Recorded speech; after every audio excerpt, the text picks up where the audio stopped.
اللهم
صل وسلم وبارك عليه وعلى آله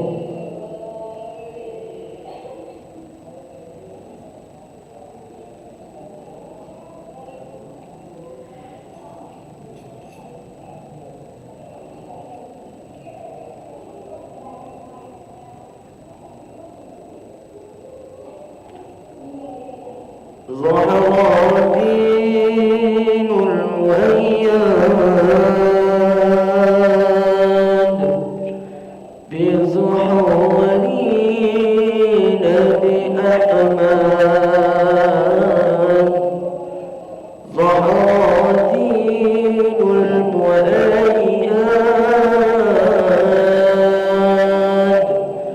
بزحولين بأحمد.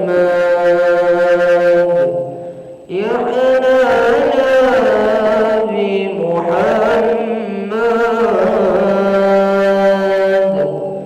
يا حنانا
اللهم صل وسلم وبارك عليه وعلى آله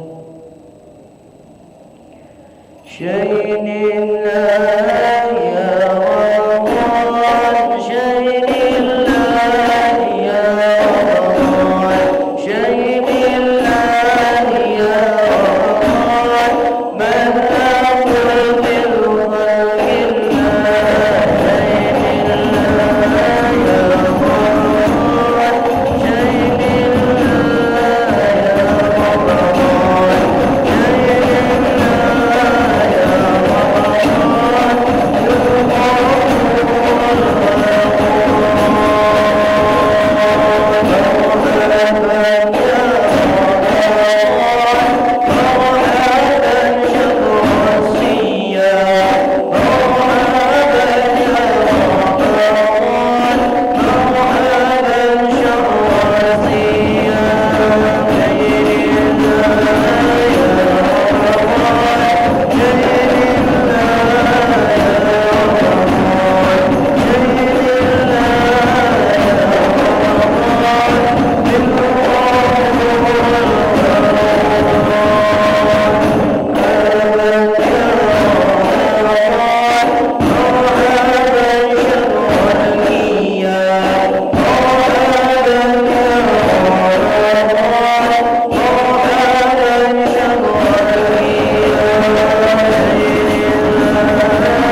اللهم صل وسلم وبارك عليه وعلى آله.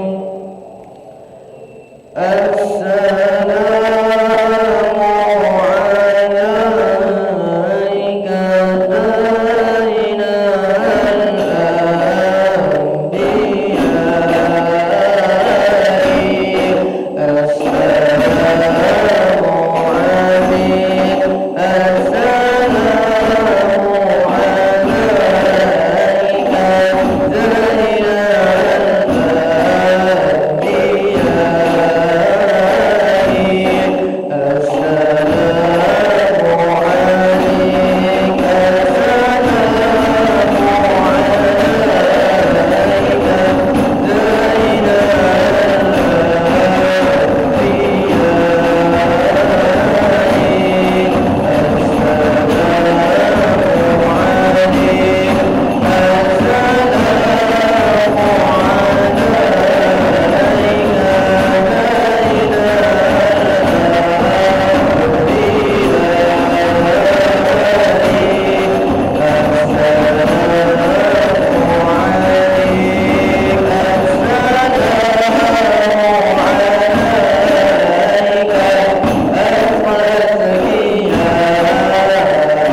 وبارك عليه وعلى آله ربي خلاق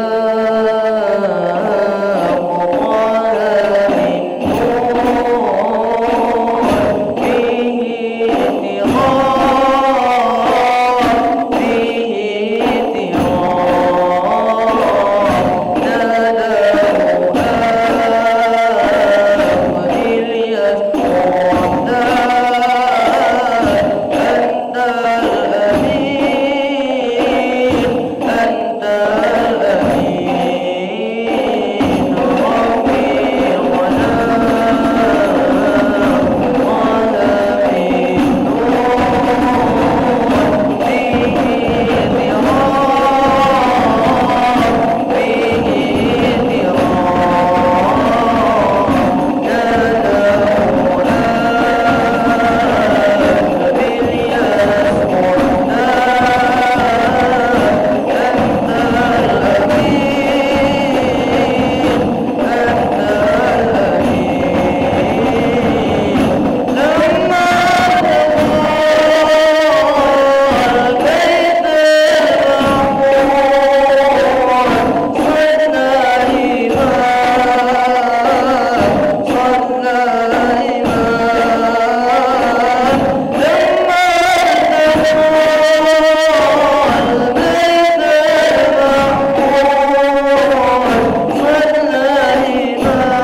اللهم صل وسلم وبارك عليه وعلى آله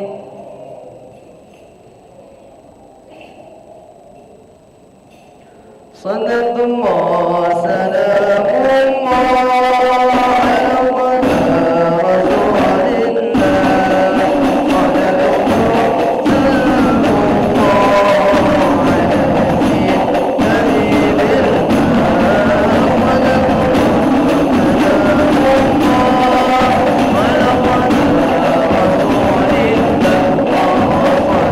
الله سلام الله على حبيب الله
Assalamualaikum warahmatullahi wabarakatuh. Alhamdulillah wassalatu wassalamu ala Rasulillah wa ala alihi wa sahbihi wa mawala amma ba'da. Hadratil muhtaramin, Ketua Yayasan Masjid Al-Munawwarah Bapak Dr. Haji Abdul Sobur, insyaallah dimuliakan Allah Subhanahu wa taala. Para penasehat, ada Bapak Haji Joko, Bapak Haji Dr. Edi Mansalim, kemudian ada juga Bapak Muhaimin dan Bapak Ketua DKM Masjid Al-Munawwarah Bapak Haji Muhammad Soleh. Bapak-bapak, ibu-ibu, adik-adik jamaah Masjid Al-Munawwarah insyaallah dimuliakan Allah Subhanahu wa taala. Pertama, yang paling utama, kita senantiasa memanjatkan puji syukur kehadirat Allah Subhanahu wa taala. Alhamdulillah, pada kesempatan sore hari ini kita masih diberikan kesehatan panjang umur oleh Allah Subhanahu wa taala sehingga kita bisa bermuajahah, bermujalasah di masjid yang kita cintai, masjid yang penuh dengan keberkahan.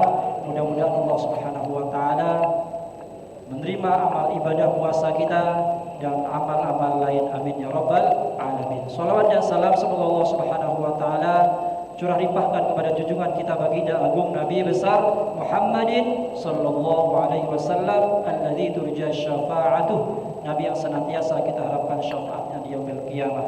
Bapak Ibu yang dimuliakan Allah Subhanahu wa taala, sengaja pada sore hari ini kita berkumpul di masjid ini dalam rangka memperingati Nuzulul Quran 1447 Hijriah Masjid Al-Munawwarah, kemudian disambung dengan buka puasa bersama insyaallah nanti maghrib.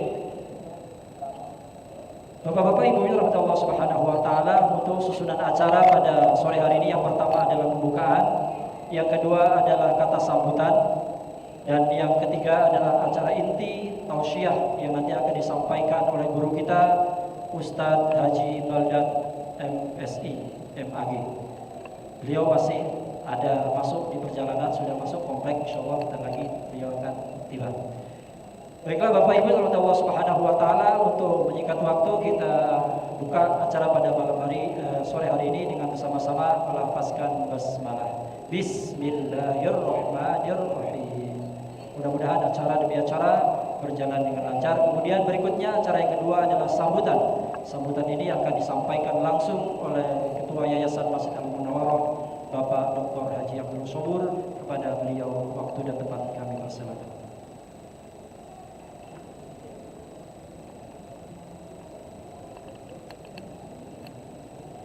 Bismillahirrahmanirrahim. Assalamualaikum warahmatullahi wabarakatuh. Alhamdulillahirabbil alamin wa bihi nasta'in wa la ilaha illa huwa wassalatu wassalamu ala asyrofil anbiya'i wal mursalin wa ala alihi washabihi ajmain. Bapak-bapak, ibu-ibu yang kami hormati, tadi Ustaz Nur sudah menyampaikan semuanya. Saya singkat saja.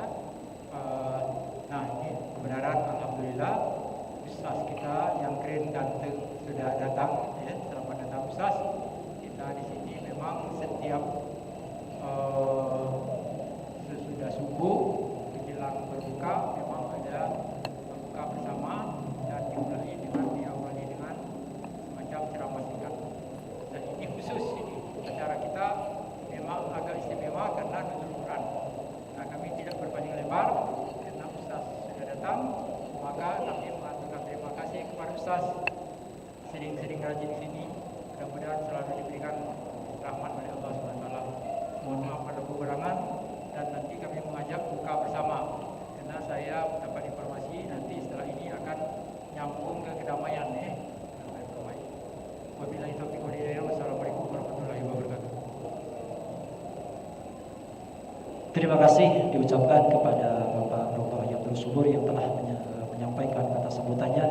Berikutnya acara yang kita nanti adalah tausiah seputar Nuzulul Quran yang akan disampaikan oleh guru kita yang terhormat Al-Mukarram Bapak Ustadz Haji Baldan. Kepada beliau waktu dan tempat kami persilakan. Shallu ala Nabi. Bismillahirrahmanirrahim. Assalamualaikum warahmatullahi wabarakatuh.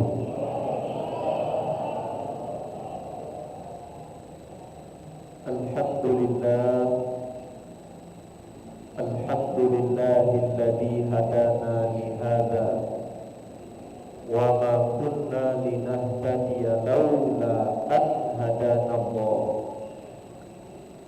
Asyhadu an la ilaha illallah wa asyhadu anna Muhammadar Rasulullah. Allahumma salli wa sallim wa barik ala sayyidina Muhammadinil Mustafa wa ala alihi wa sahbihi wa man walah wa la hawla wa la quwwata illa billah, amma ba'du. Subhanaka la ilma lana illa ma 'allamtana innaka antal alimul hakim. Allahumma faqihna fid din wa 'allimna ta'wil ya arhamar rahimin. Hadirin jemaah Masjid Al-Munawwarah yang insyaallah selalu dimuliakan Allah Subhanahu wa ta'ala. Mari bersama-sama kita awali tausiah dan majelis ini dengan terlebih dahulu menghadirkan rasa syukur kepada Allah yang terus-menerus dan tiada henti memberikan kita banyak nikmat yang tidak terhitung jumlahnya. Kemudian setelah kita bersyukur kepada Allah, kita juga bersama-sama mengucapkan salawat dan salam kepada kekasih Allah, Nabi besar Muhammad sallallahu alaihi wasallam, beserta kepada seluruh keluarga beliau yang mulia. Begitu pula kepada seluruh sahabat-sahabat beliau yang bertakwa.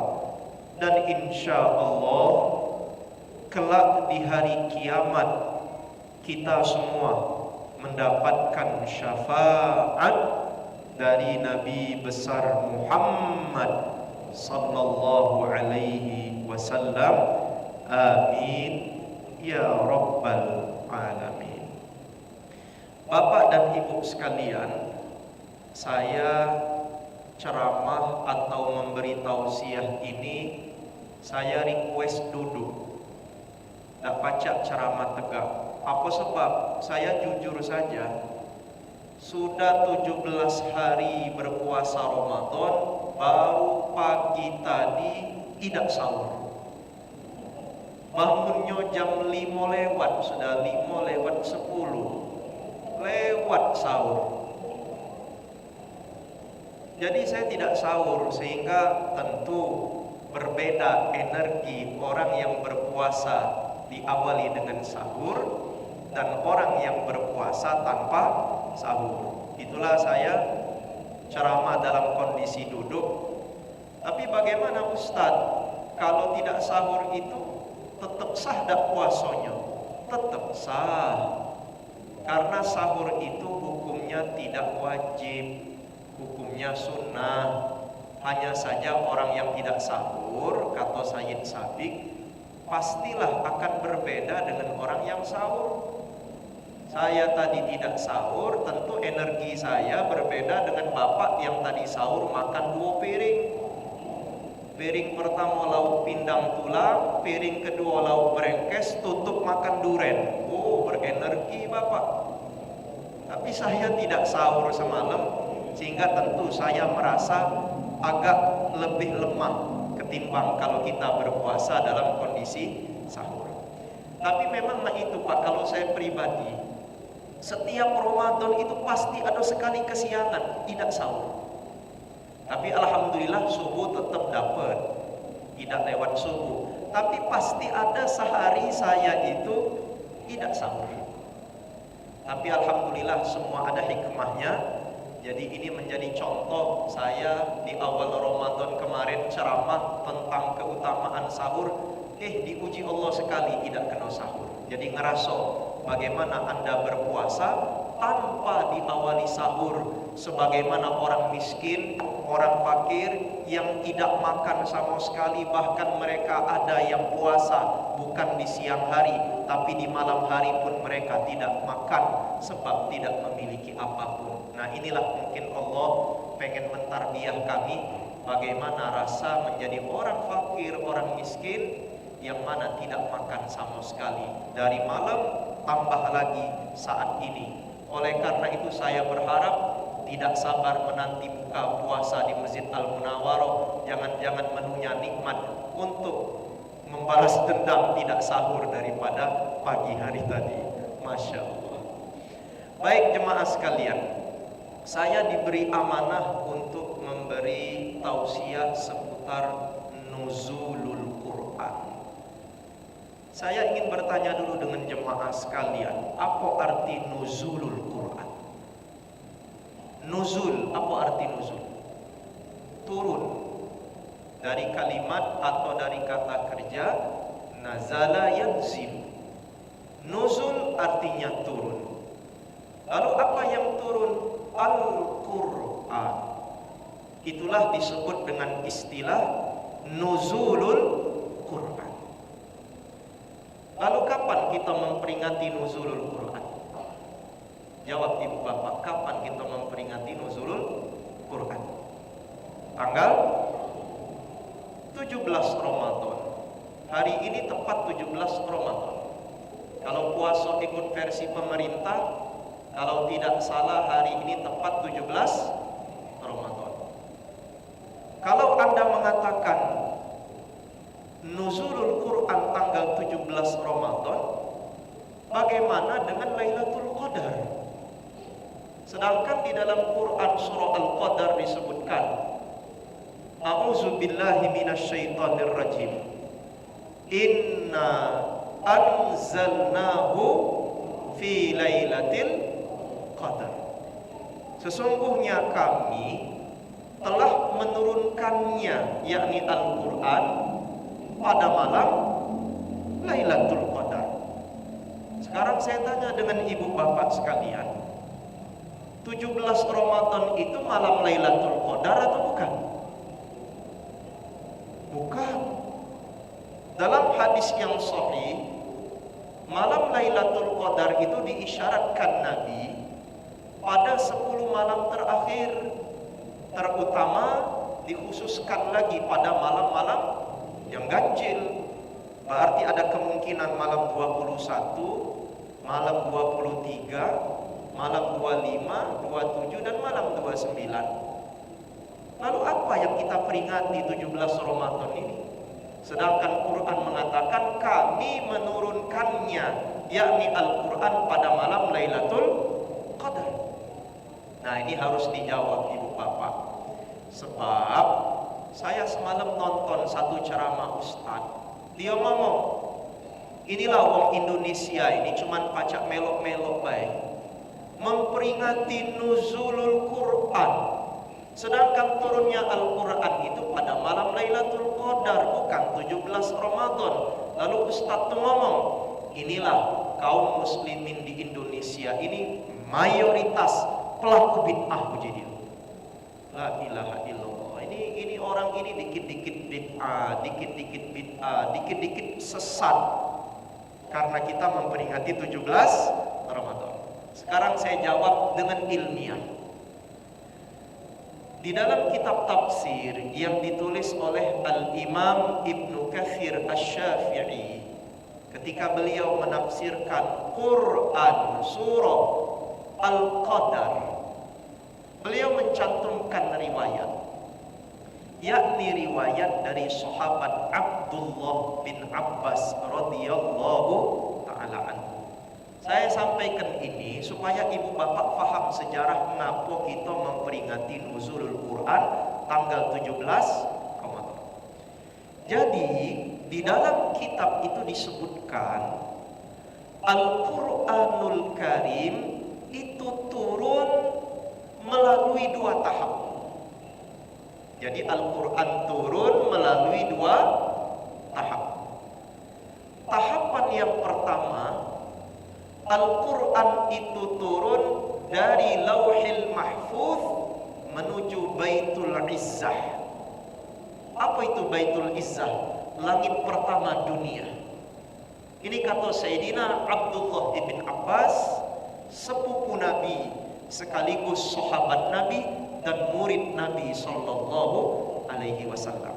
Saya ulangi Bapak Ibu sekalian, berarti Al-Quran pada tahapan yang pertama turun jumlatan wahidatan, full 30 juz dari Lauhil Mahfuz ke atas langit dunia atau Baitul Izzah. Turunnya dalam bilangan keseluruhan 30 juz ini, inilah yang terjadi sama momennya dengan momen Lailatul Qadar. Itulah Allah berfirman, Inna anzalnahu fi Lailatul Qadar. Sesungguhnya kami menurunkan Al-Quran itu pada malam Lailatul Qadar, yakni proses ketika dahulu diturunkan Al-Quran dari Lauhil Mahfuz ke atas langit bumi Baitul Izzah selama pada malam Lailatul Qadar sebanyak 30 juz jumlatan wahidatan. Lalu yang berikutnya, ketika Al-Quran diturunkan dari langit pertama Baitul Izzah ke atas muka bumi kepada Nabi sallallahu alaihi wasallam, maka tahapan yang kedua ini Al-Quran itu turunnya tidak sekaligus. Yang sekaligus itu dari Lauhil Mahfuz ke atas langit dunia Baitul Izzah, itu malam Lailatul Qadar. Sedangkan dari Baitul Izzah kepada Nabi sallallahu alaihi wasallam yang hidup di atas muka bumi, itu turunnya bertahap selama lebih dan kurang 22 tahun lebih proses turunnya Al-Quran. Dan saya ingin tanya, firman Allah yang pertama kali turun itu ayat dan surah apa?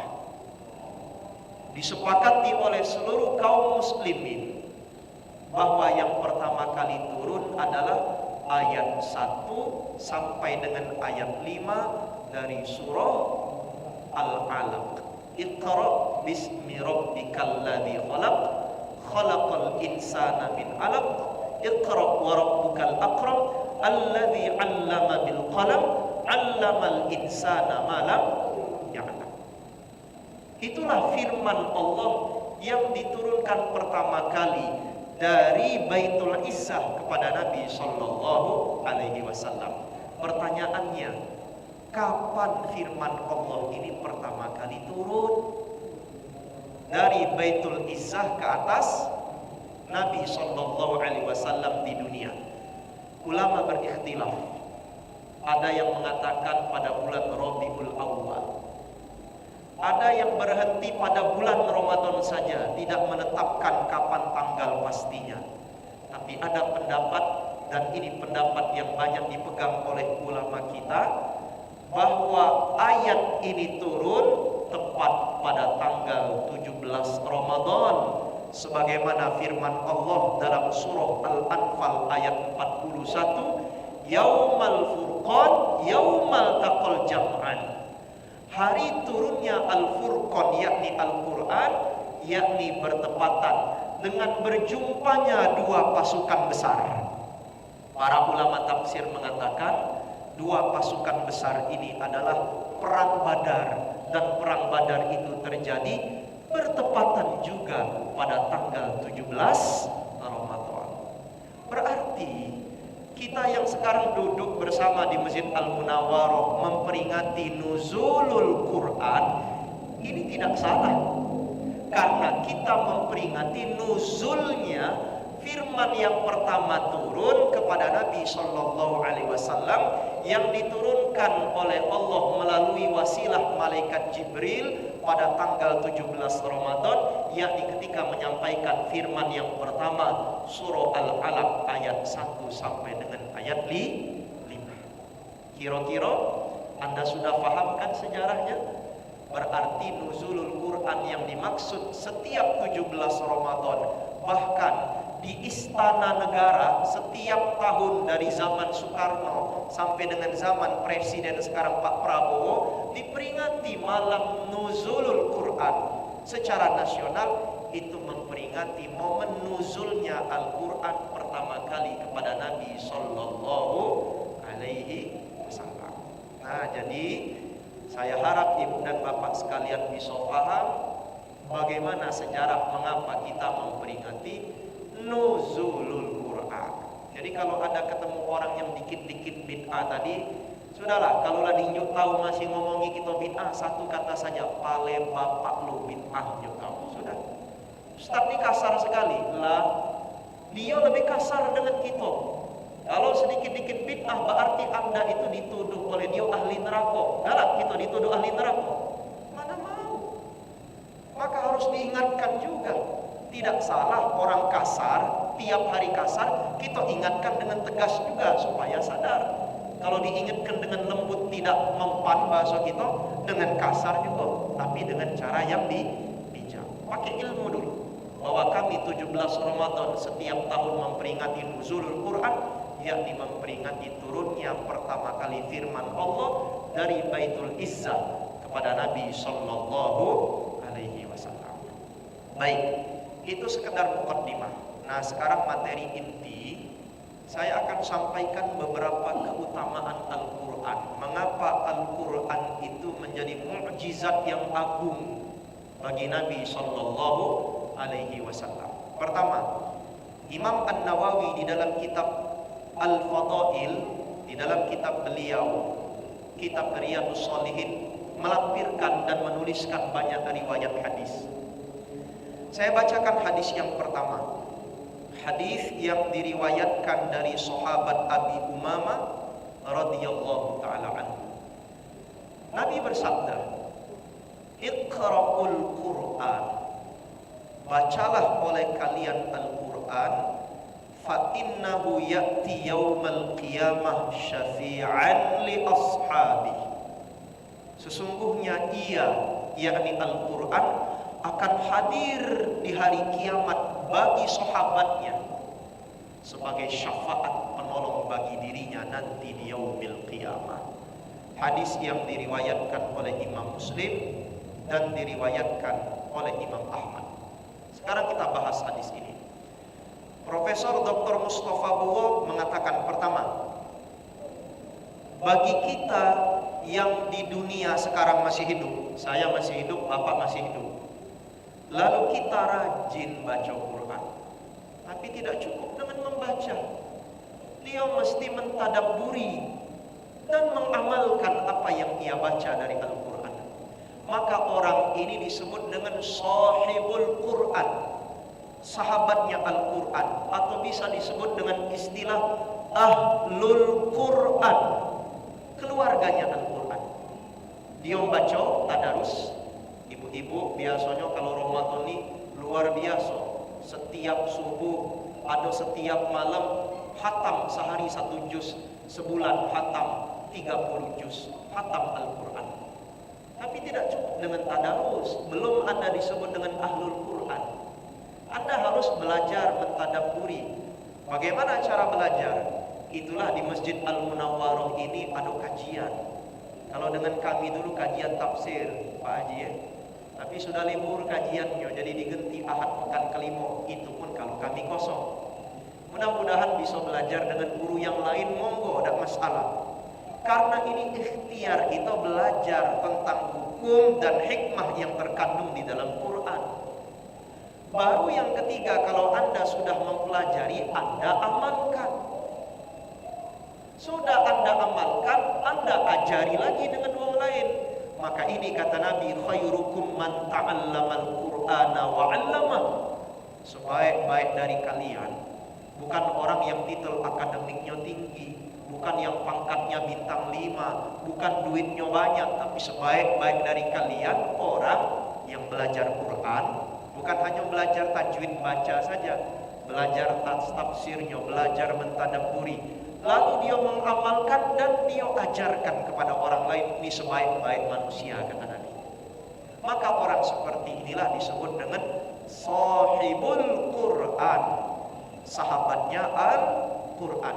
Dan orang ini juga yang Nabi janjikan di hari kiamat, Al-Quran akan datang kepada orang ini menjadi saksi dan menjadi syafaat bagi dirinya. Apa syafaat yang dimaksud? Kata Profesor Dr. Mustafa Buwo, qaliban maghfirah li ashabi, bahwasanya nanti di hari kiamat Al-Quran akan hadir menuntut ampunan kepada Allah bagi orang yang membacanya.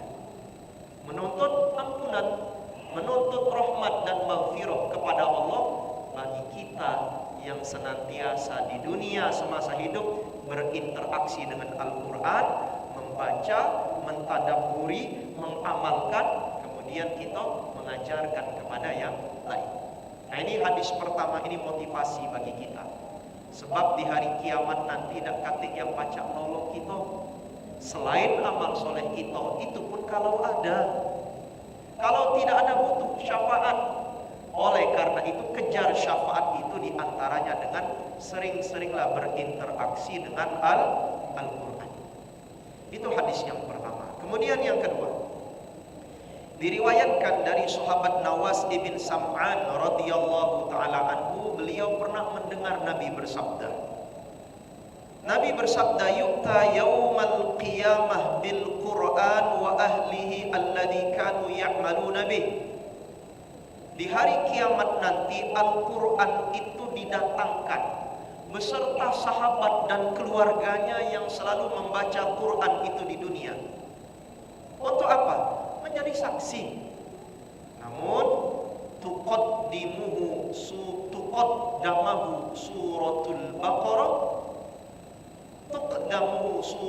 Baqarah wa Ali Imran tuhajjani an sahibihima. Al-Quran akan datang menjadi saksi, menjadi hujjah bagi orang yang selalu membaca, mengamalkannya. Terlebih lagi surah Al-Baqarah dan surah Ali Imran. Maka Pak Nabi menyebut surah Al-Baqarah dan surah Ali Imran.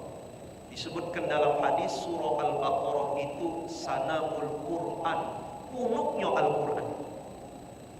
Dan dalam sebuah hadis disebutkan siapa yang membaca dan menghafal termasuk mengamalkan Al-Baqarah dan Ali Imran, selamat dia dari siksa Allah. Jadi kalau Anda membaca Al-Quran, paling tidak Al-Baqarah dan Ali Imran, apalagi dihafal sampai diamalkan, apalagi jika Anda khatam sebulan sekali 30 juz, pasti baca Al-Baqarah dan Ali Imran, selamat Anda di dunia, selamat Anda di akhirat. Ini hadis juga menjadi dalil ibu dan bapak sekalian. Setiap surah di dalam Al-Quran itu ada khasiat. Nabi sebut dalam hadis ini, surah Al-Baqarah dan surah Ali Imran menjadi saksi di hari kiamat bagi orang yang rajin membaca dan mengamalkannya. Ini fadilah Al-Baqarah dan Ali Imran. Belum lagi dalam hadis yang lain saya baca dalam kitab tafsir Imam Ibnu Katsir tadi, surah Al-Baqarah itu kalau dibaca di rumah, itu setan akan kabur lari dari rumah kita.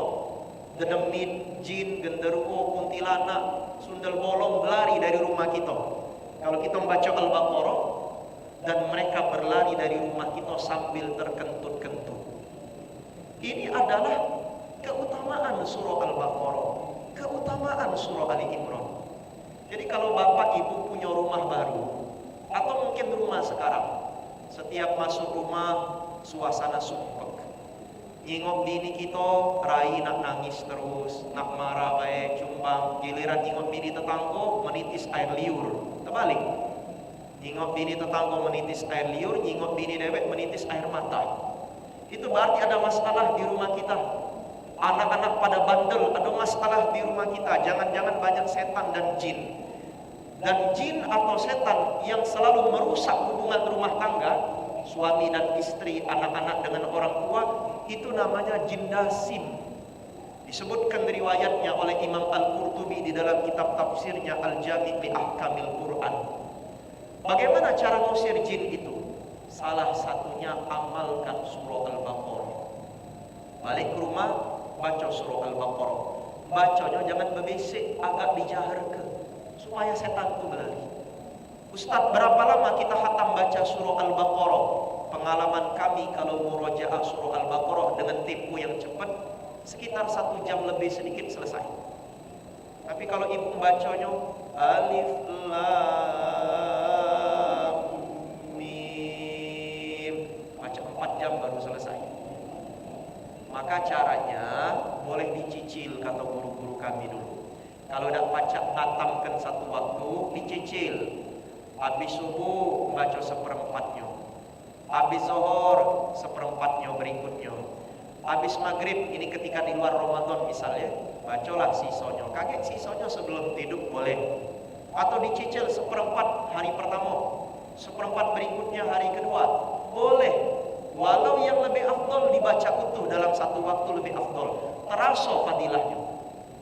Sehingga keburukan-keburukan yang hinggap di rumah kita berlari, sebab kita membaca surah Al-Baqarah. Maka saya kalau disuruh ceramah syukuran rumah, saya selalu berpesan dengan tuan rumah, sahibul hajat, amalkan surah Al-Baqarah ini, baca. Dibaca dengan mulut dan lisan kita, ini tingkatan yang paling pertama. Kalau tidak mampu baca lah sakit, ya bolehlah nyuruh wong ustaz-ustaz, anak-anak santri baca Al-Baqarah, boleh. Atau jika tidak mampu, ya sudah paling rendah, buka murotal Al-Quran setel ke Al-Baqarah. Ini tingkat yang paling rendah. Tapi yang paling afdol kita dewek yang baca, istri diajak baca. Boleh secara estafet, seperempat pertama suami, seperempat kedua istri, afdol. Dan yakinlah, rumah yang dibacakan surah Al-Baqarah ini, semua efek negatif dari setan berlari sudah. Dan yang masuk keberkahan, nur cahaya, malaikat yang banyak masuk. Insya Allah kalau rumah penuh dengan malaikat, rumah itu jadi sakinah, tentram, keluarganya jadi mawaddah, saling mencintai, menjadi rahmah, saling mengasihi. Berkat dibaca Al-Quran di rumah, minimal dibaca surah Al-Baqarah. Tapi kalau ibu bapak setiap bulan bisa khatam, satu kali khatam 30 juz, di rumah dibaca, saya yakin tidak usah nak nunggu momen Ramadan, setan itu sudah berlari dari rumah kita. Karena apa? Rumah itu dipenuhi dengan bacaan Al-Quran. Jadi jangan penuhi rumah kita dengan lagu dangdut, Pak. Ini besar-besar nyetel lagu dangdut, dangdut koplo-koplo, sikok bagi dua ya dah. Setan yang masuk, ya kan? Ada niat kan? Ada. Tapi banggalah ketika rumah kita yang keluar dari rumah kita lantunan Quran. Dan itu diingat, dicatat oleh malaikat. Saya ingat ketika 2018 lalu terjadi gempa bumi dan likuifaksi di Palu Donggala. Tahun 2018 lalu, itu kan ada bencana besar gempa bumi. Dan likuifaksi, tanah itu bergerak. Sehingga menimbun semua rumah yang ada. Tapi saya dapat cerita dari jemaah di situ, ada sikap rumah. Rumah yang lain hancur rata dengan tanah, rumah itu berdiri utuh. Lalu ketika ditanya apa amalan ahlul bait penghuni rumah itu, kok rumahnya bisa utuh? Ketika gempa bumi hampir menyentuh 8 magnitudo, kemudian dilanjutkan dengan longsor likuifaksi, rumah itu berdiri kokoh, tidak tersentuh oleh gempa bumi sekalipun. Ternyata kata tetanggonya yang rumahnya lah hancur, tetanggonya ngomong, memang suami istri yang tinggal di rumah itu wong soleh, Pak. Setiap malam kami selalu dengar ada lantunan Quran yang keluar terdengar dari rumah tadi. Sehingga terpenuhi janji Nabi tadi. Rumah yang dibacakan Al-Quran itu berbeda seperti kuburan yang tidak dibacakan Quran. Dan rumah yang dibacakan Quran turun banyak rahmat Allah dan dia diingat oleh malaikat. Sehingga ketika bencana terjadi, kata malaikat, jangan ganggu rumah ini rumah sahibul Qur'an. Apa sebab? Karomah, karena dia senantiasa membumikan Al-Quran di dalam kehidupannya. Cerita orang tua kami ketika haji, papa kami dulu haji, beliau cerita ketika mereka ziarah ke makam Baqi di saat ziarah ke kota Madinah, itu ketemu dengan penjaga atau penggali kuburnya. Ditanyalah dengan bahasa Arab. Jadi ternyata setiap beberapa bulan sekali, ini kan jenazah yang sudah dikubur telah hancur. Dalam periode waktu tertentu sudah hancur, itu dimasuk jenazah yang baru. Sebab kalau misalkan dibuat lubang lagi, setiap tahun mau haji itu ribuan yang mati, tentu akan kekurangan lahan pemakaman, ya kan? Di Baqi itu tentu akan kurang, tempat terbatas.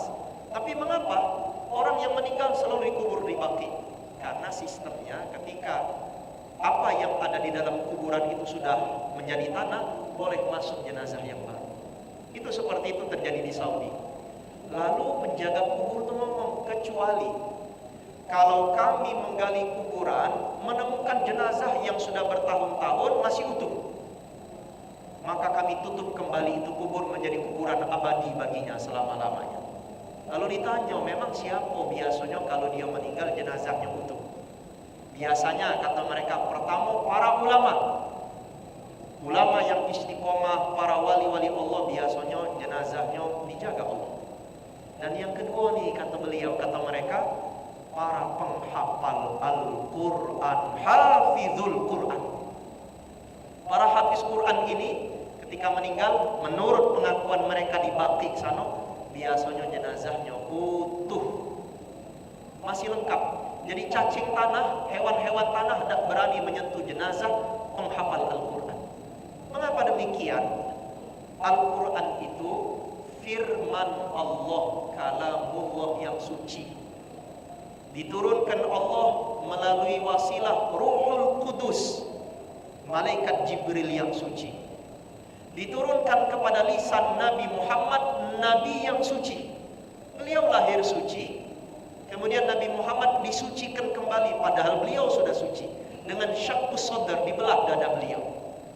Jadi beliau yang lahir suci disucikan kembali, maka diletakkan Al-Quran kepada lisan beliau, Al-Quran yang suci. Lalu Nabi ajarkan kepada sahabat-sahabat beliau yang suci, keluarga-keluarga beliau yang suci, sampai dengan sekarang dijaga oleh para hafizul Quran yang suci. Mengapa saya sebut hafizul Quran itu suci, Pak? Sebab ini cerita almarhum Kiai Haji Nawawi Deji Al-Hafiz, Imam Besar Masjid Agung Palembang. Beliau pernah cerita bahwa menjaga Al-Quran ini itu lebih sulit daripada menghafal. Menghafalnya mudah, tapi menjaga itu lebih sulit. Nabi bersabda, menjaga hafalan Al-Quran itu lebih sulit daripada menjaga unta yang ditambat. Menjaga unta yang ditambat itu lebih mudah daripada menjaga hafalan Quran. Maka banyak para hafiz mengatakan, kami yang punya mata, ini khusus pria yang menghafal Quran, kalau kami tidak sengaja nengok betis betino, apalagi nengok gambar TikTok betino joget-joget, tidak, itu berapa halaman langsung hilang hafalan kami. Berapa halaman hilang? Langsung hilang, Pak. Makanya penghafal Quran yang mutsqin itu yang kuat hafalannya, itu biasanya menjaga pandangannya, dan itu berat, Pak. Sekarang ini buka HP, Instagram dikit kami terbuka, terjengok betino joget, itu sudah merusak hafalan. Makanya para penghafal Quran itu, pengalaman kami lihat-lihat santri juga, biasanya dijauhkan dari HP, dijauhkan dari televisi, karena dijaga kesucian dirinya. Karena yang akan dia letakkan di dada itu Al-Quran yang suci, kalamullah yang suci, maka dirinya harus suci. Maka wajar tidak apresiasi dari Allah, karena orang itu semasa hidupnya menghafal Quran dan menjaga Al-Quran di dalam dirinya, lalu dia amalkan dengan cara menjaga kesucian dirinya. Dia ingat, saya ini habis Quran 30 juz, saya menghafal Quran, maka tidak mungkinlah kami nimbrung melok karaokean tiap malam minggu, tidak mungkin. Nonton bioskopnya berat. Ini orang-orang penghafal Quran itu luar biasa, karena dia semasa di dunia menjaga dirinya dan berusaha meluangkan umurnya untuk menjaga Al-Quran di dalam dirinya, wajar ada apresiasi dari Allah. Belum berbicara surga ya. Di dunia Allah tampakkan keistimewaannya, jasadnya tidak hancur dimakan oleh tanah, dan hewan-hewan tanah tidak berani mendekati jasadnya. Sebab ini apresiasi penghargaan dari Allah bagi ahlul Quran dan para penghafal Quran. Nah, ini yang harus kita camkan dalam diri kita dalam momen memperingati nuzulul Quran. Mungkin kita sekarang belum hafal Quran 30 juz, tapi paling tidak kita punya anak cucu kita atau cicit kita yang bisa kita didik untuk menjadi ahlul Quran dan penghafal Quran.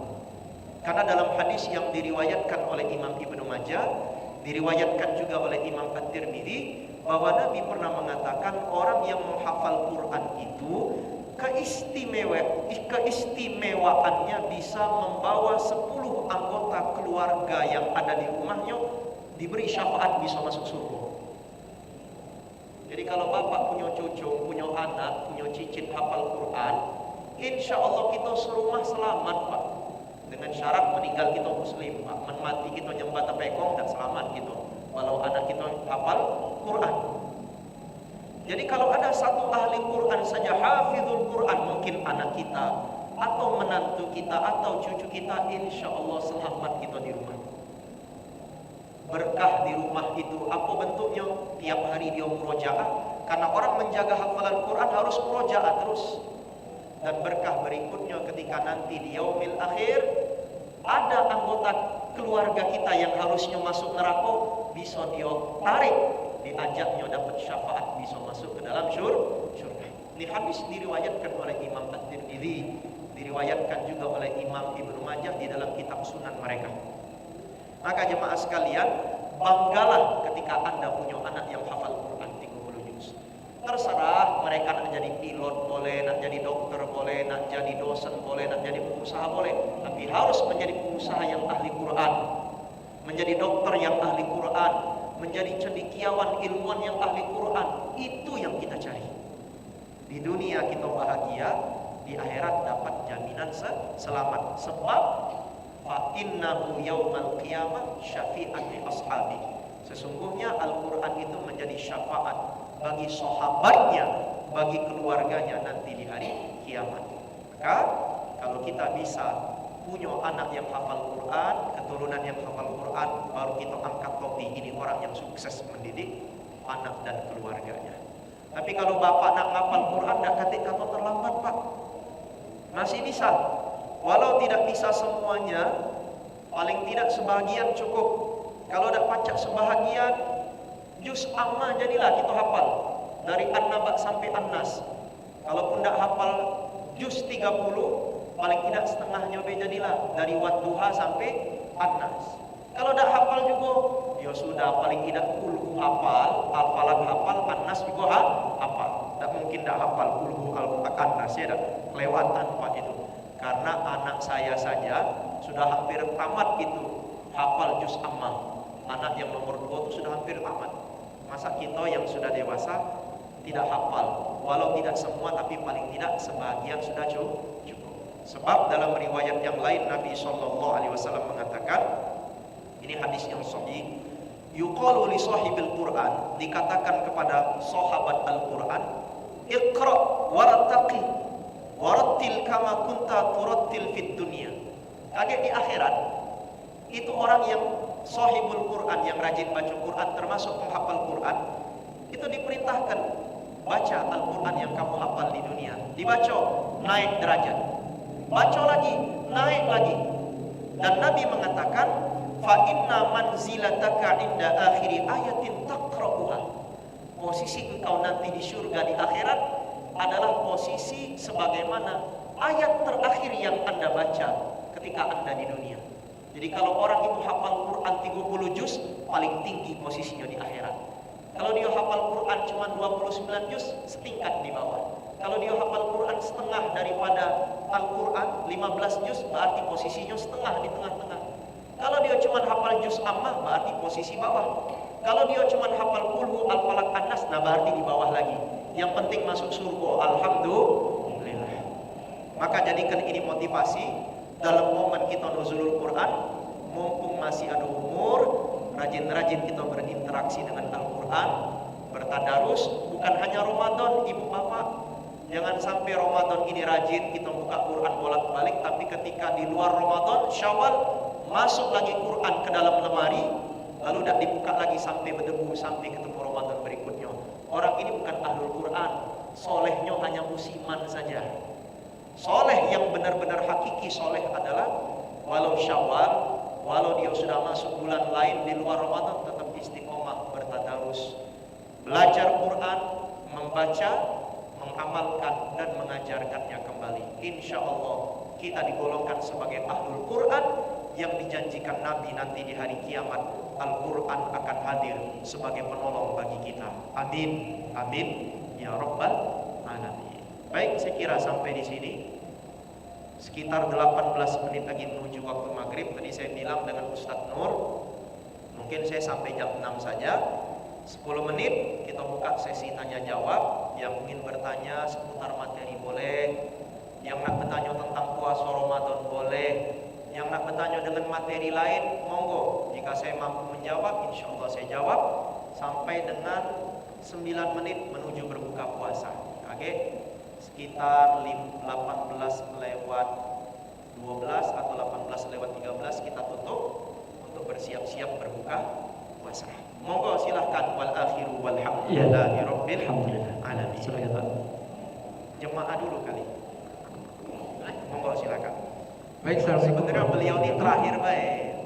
Monggo silakan Pak. Saya pernah mendengar yang bisa memberikan syafaatnya ada 4. Ya. Pertama Al-Quran, yang kedua Nabi Muhammad, yang ketiga silaturahim, dan yang keempat adalah amalan jariah. Nah, mana yang paling tinggi kira-kira dibandingkan antara Al-Quran sama sholawat atau dari Nabi Muhammad? Bagus. Beliau bertanya tentang macam-macam syafaat. Banyak sekali hadirin sekalian jenis-jenis syafaat. Ada syafaat dari Al-Quran yang sudah saya sebut tadi. Ada syafaat dari orang yang mati syahid, itu bisa memberi syafaat. Ada syafaat yang diberikan dari orang-orang atau dari orang-orang yang ia tergolong sebagai wali Allah, bisa syafaat. Ada juga syafaat yang diberikan oleh Nabi Sallallahu Alaihi Wasallam, dan banyak lagi syafaat. Lalu pertanyaan beliau, syafaat mana yang paling utama, yang paling puncak? Ada istilah disebut oleh ulama syafaatul uzma, syafaat yang paling agung. Dari banyak syafaat yang saya sebutkan tadi, syafaat yang paling agung yang pasti kita semua dapat adalah syafaat Nabi Muhammad Sallallahu Alaihi Wasallam. Jadi Nabi Muhammad itu adalah pemberi syafaat, syafi'an. Beliau memberi syafaat kepada seluruh umatnya. Di saat nanti terjadi huru-hara ketika pasca hari kiamat menuju pada mahsyar, itu kan kondisi manusia memprihatinkan jemaah sekalian. Matahari itu letaknya dekat dengan kita. Bahkan sampai ada riwayat yang mengatakan ada orang yang tenggelam dengan air keringatnya sendiri, saking beratnya daripada kondisi nanti di pada mahsyar. Maka umat manusia mendatangi para nabi, datang kepada Nabi Adam. Tolong kami Nabi Adam, kata Nabi Adam terbaca. Datang kepada Nabi Ibrahim, Nabi Ibrahim mengatakan tidak bisa. Datang kepada Nabi Musa, tidak bisa angkat tangan Nabi Musa. Baru mereka datang kepada Nabi Muhammad Sallallahu Alaihi Wasallam. Maka Nabi memohon kepada Allah agar Allah memberikan pertolongan melalui syafaat Nabi kepada umat Nabi Sallallahu Alaihi Wasallam. Mengapa disebut dengan syafaatul uzma? Karena yang dapat bukan orang soleh saja. Pelaku maksiat, para pelaku dosa besar, ahlul kabair, pelaku dosa besar, itu juga dapat syafaat dari Nabi Sallallahu Alaihi Wasallam, sebab kecintaan Nabi kepada umatnya, walau umatnya pelaku dosa besar. Maka kita bersyukur sebagai umat Rasulullah, walau di antara kita mungkin sudah merusak lembaran putih kehidupan dengan dosa besar, Tapi yakinlah cinta Nabi dan rindu Nabi lebih besar daripada dosa yang kita lakukan. Maka dengan itu kita mesti merenung, minta ampun kepada Allah, pantaskan diri kita menjadi umat Nabi, sehingga nanti di hari kiamat kita bisa menikmati air dari telaga Kausar langsung dari suapan tangan Nabi Muhammad sallallahu alaihi wasallam. Makanya banyak-banyak sholawat dengan Nabi, kasih dengan Nabi, karena nanti di hari kiamat pasti kita mendapatkan syafaatul uzma, syafaat yang agung dari Rasul sallallahu alaihi wasallam. Sedangkan syafaat yang lain itu sesuai dengan orangnya.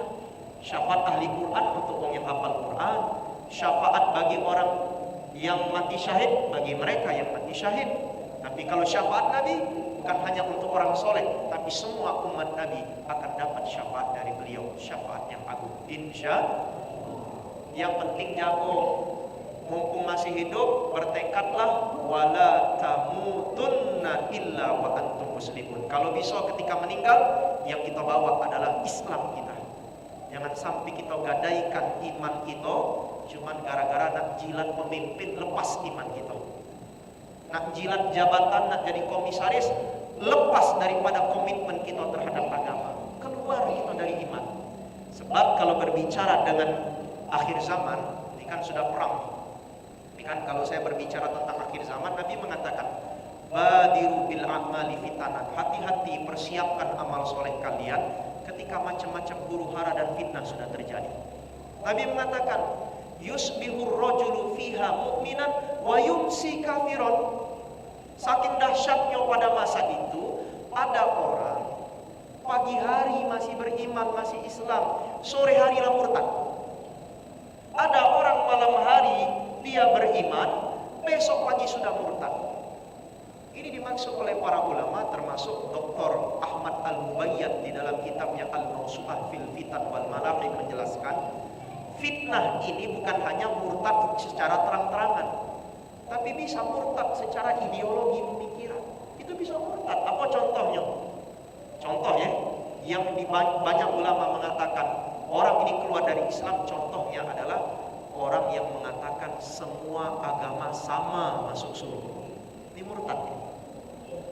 Atau ada orang yang mengatakan bahwa sesuatu yang haram dia halalkan. Ini murtad. Ada tempo hari viral di TikTok, perempuan pakai jilbab, Pak Haji. Dia ngomong, saya makan babi, nunjuknya dia makan babi. Dan babi ini bagi saya halal. Itu menurut kajian ilmu akidah menghalalkan apa yang diijmakkan kaum muslimin haram. Kaum muslimin sepakat haram. Dia halalkan, itu menjadi wasilah dia murtad keluar dari Islam. Bukalah macam-macam kitab, contoh Al-Fiqhul Manhaji alal Madhab Imam Syafi'i, kitab fikih sunnah pada bab ar-riddah. Riddah itu artinya murtad. Ada banyak sebab orang murtad, salah satunya berkenaan dengan ideologi keyakinan. Ketika dia menghalalkan apa yang Allah haramkan, ketika dia mengharamkan apa yang sudah Allah halalkan, maka itu bisa menyebabkan dia keluar dari Islam. Ini yang kita takut. Dan ini terjadi di zaman kita sekarang. Orang memihak kepada yang kafir, membenci dengan Islam. Bahkan dia mengatakan bahwa semua agama sama. Ini perkataan yang bisa menghantarkan orang yang keluar dari Islam. Sebab dalam Quran sudah jelas, Inna dina indallahi al-Islam. Agama yang satu-satunya diridhoi Allah sesungguhnya adalah Islam. Nabi Adam itu Islam, Nabi Nuh Islam, semua Islam. La nufarriqu baina ahadim minhum. Tidak dibeda-bedakan di antara mereka. Semua mereka Muslim. Nabi Muhammad hanya menyempurnakan saja sebagai pembawa risalah yang terakhir. Tak katik agama yang lain. Satu-satu agama yang diridhoi hanya Allah.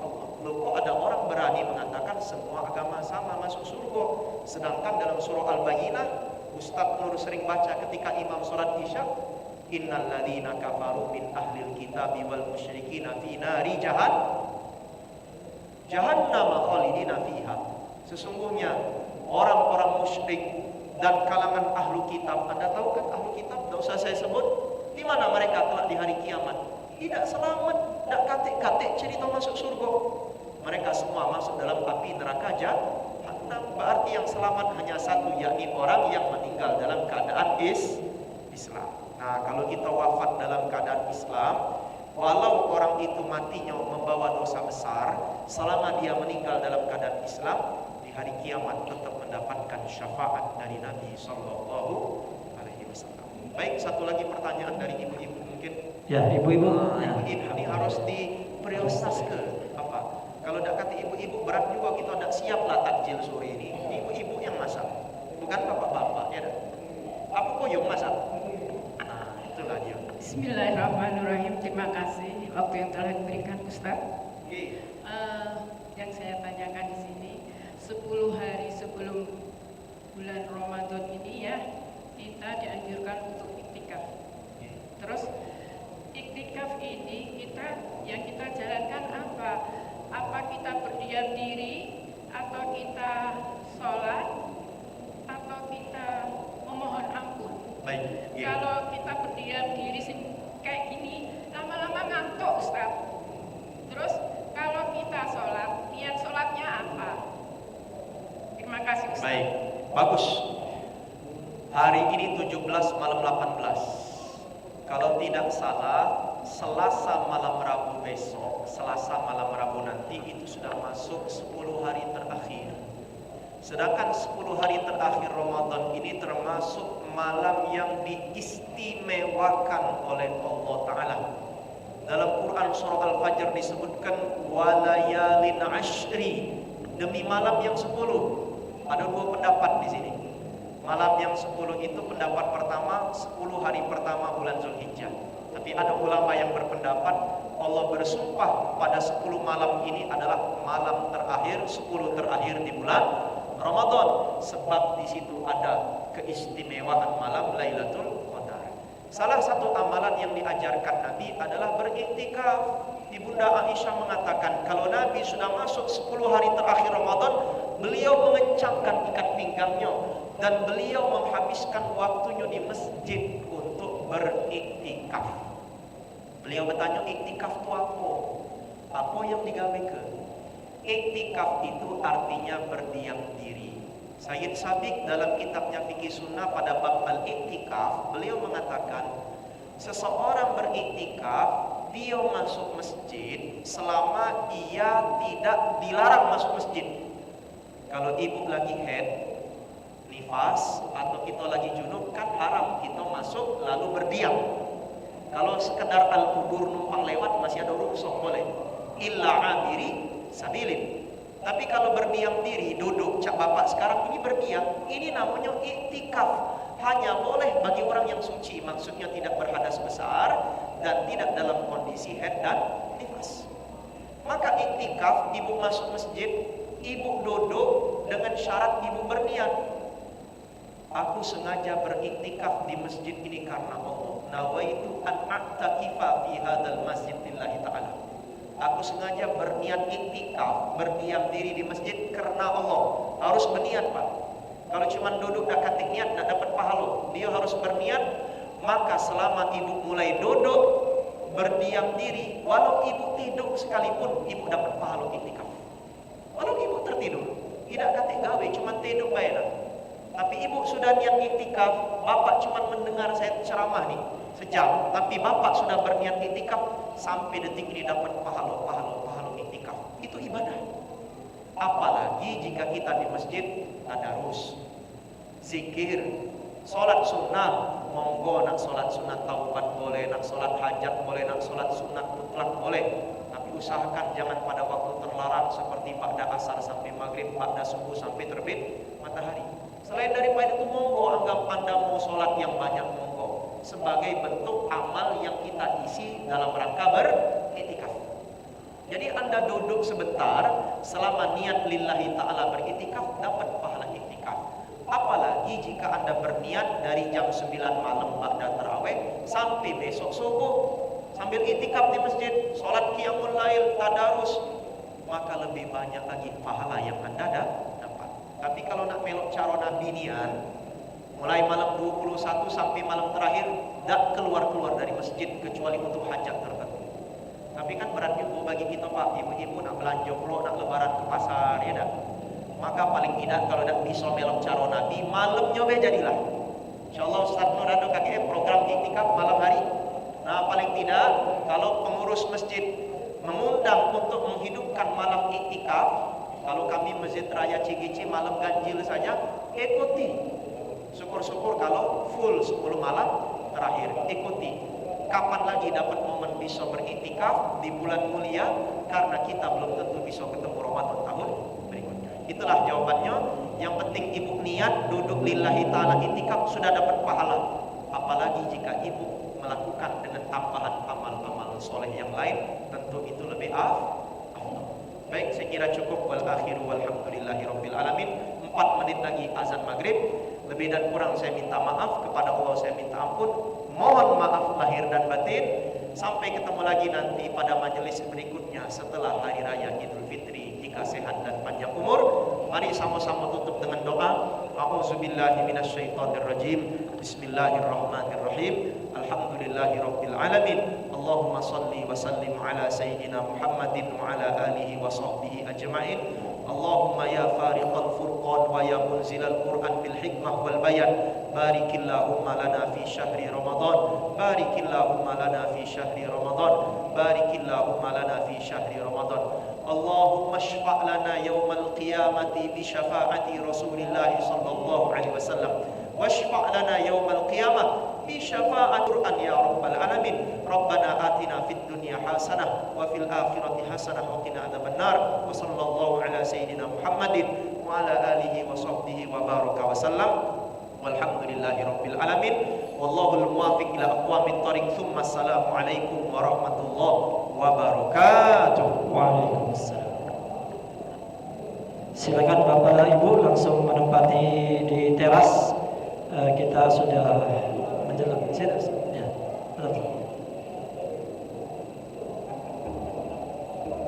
Ibu-ibu di belakang.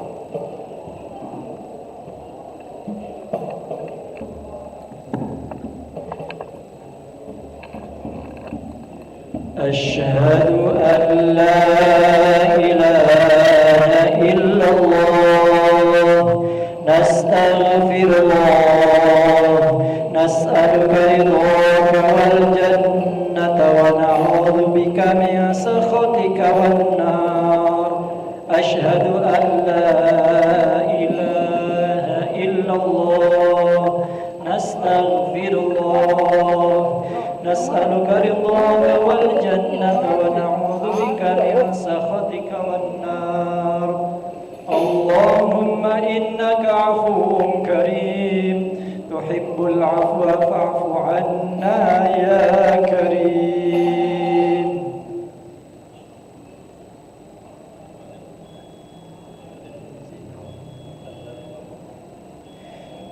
بسم الله الرحمن الرحيم. اللهم بارك لنا فيما رزقتنا وقنا عذاب النار.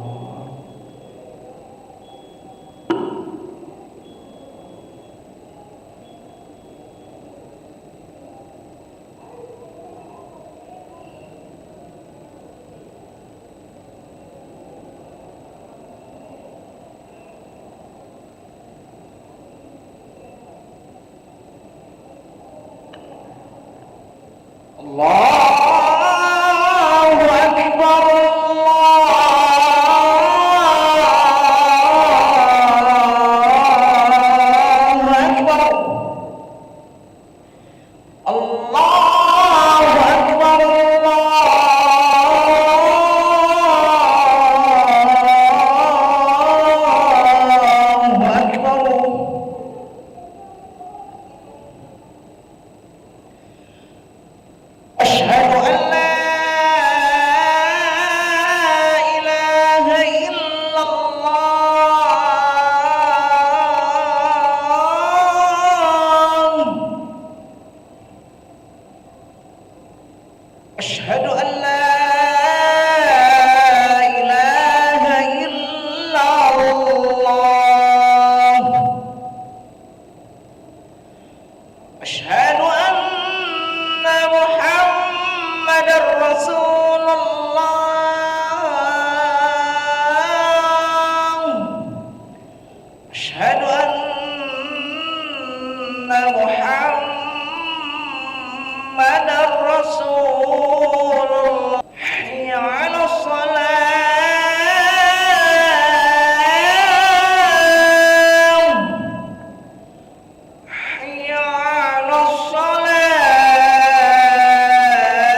وجعلنا من عبادك الصالحين وأهلها سووا صفوفكم فإن تصفية الصفوف من تمام الصلاة. Soft, lurus dan rapat demi kesempurnaan salat berjemaah kita. Aqimu sufufakum wa'tadilu. Imaman. Allahu Akbar.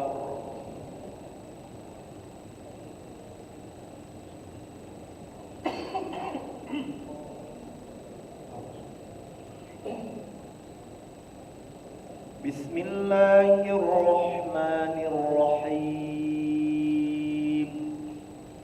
Alhamdulillahi Rabbil alamin. Ar-Rahmanir-Rahim. Maliki yawmiddin. Iyyaka na'budu wa iyyaka nasta'in.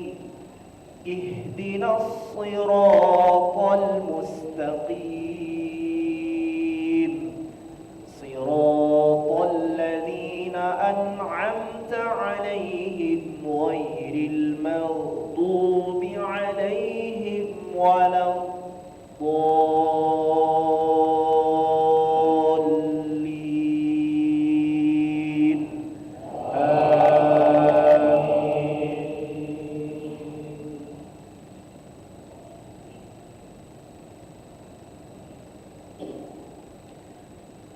Bismillahirrahmanirrahim.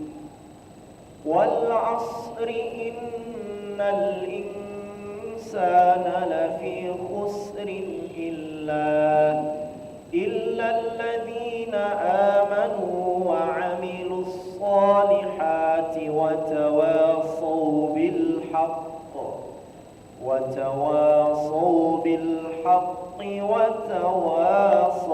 bis sabr. Allahu Akbar.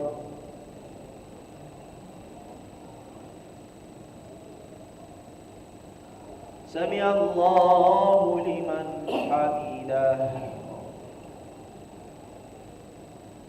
Allahu Akbar.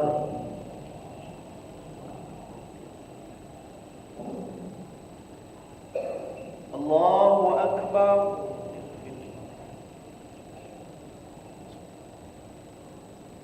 Allahu Akbar.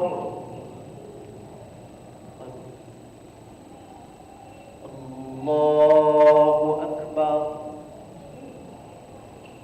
Bismillahirrahmanirrahim. الحمد لله رب العالمين الرحمن الرحيم مالك يوم الدين إياك نعبد وإياك نستعين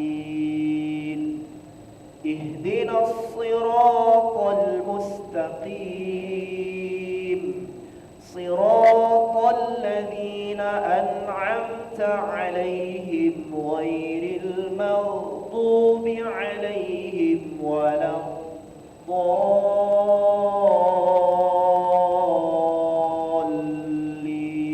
الضالين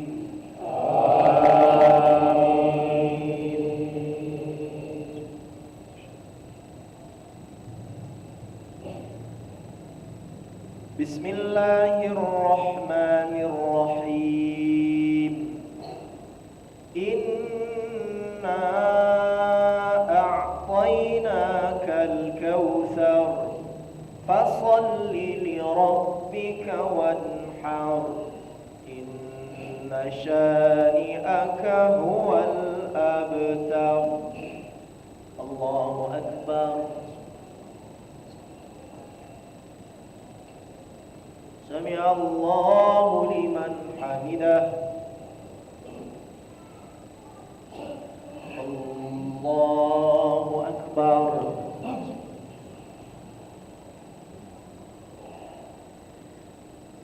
الله أكبر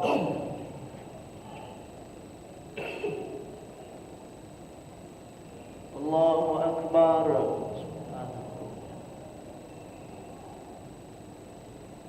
الله أكبر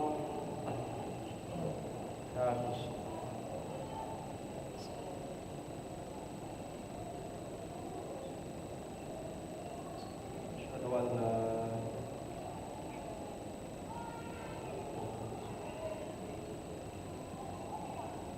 الله أكبر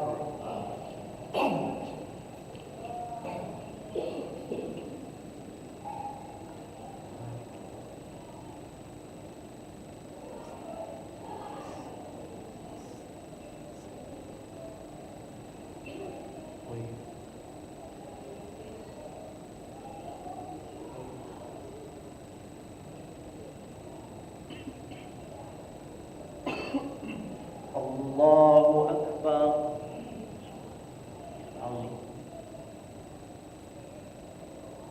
سمع الله لمن حمده الله أكبر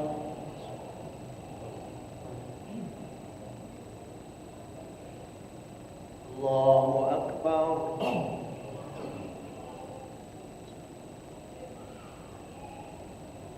الله أكبر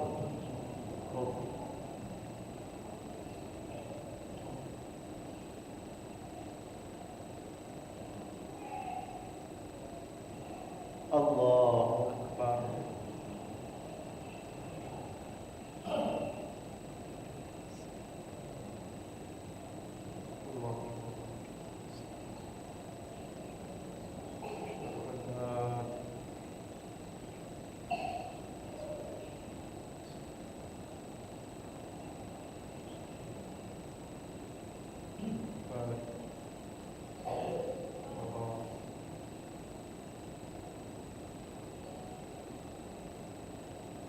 السلام عليكم ورحمة الله السلام عليكم ورحمة الله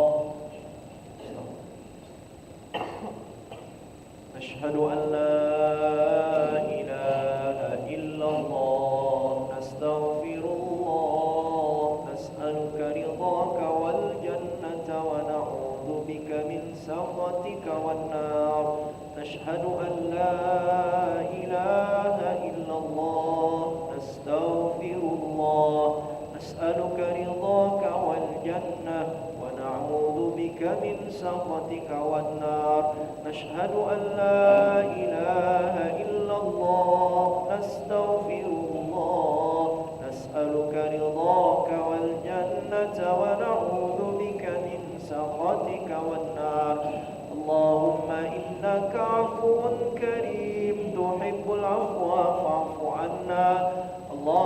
إنك عفو كريم تحب العفو فاعف عنا. اللهم إنك عفو كريم تحب العفو فاعف عنا يا كريم. سر الفاتحة.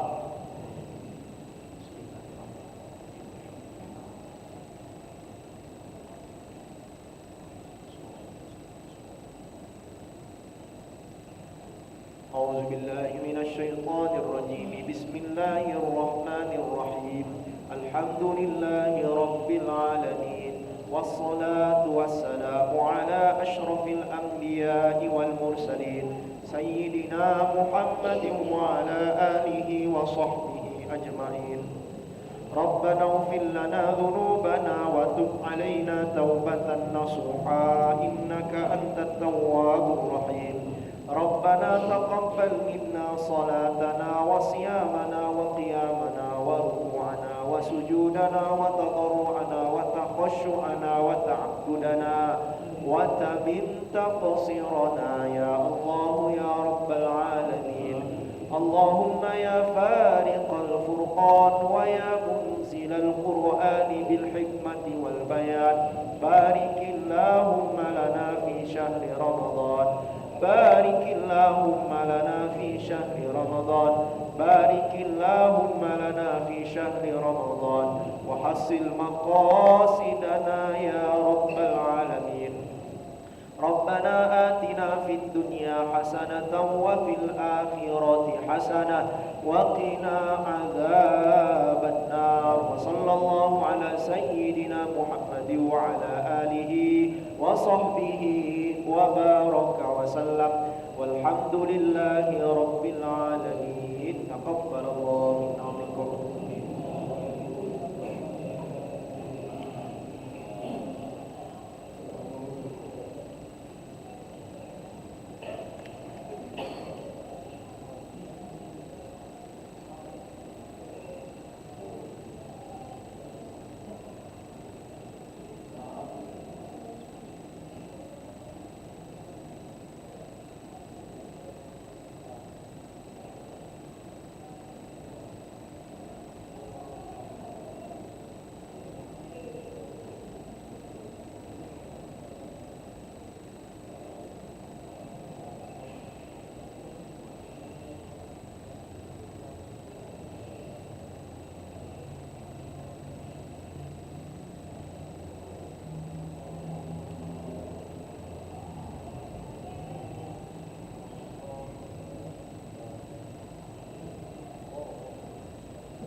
1 sampai 1.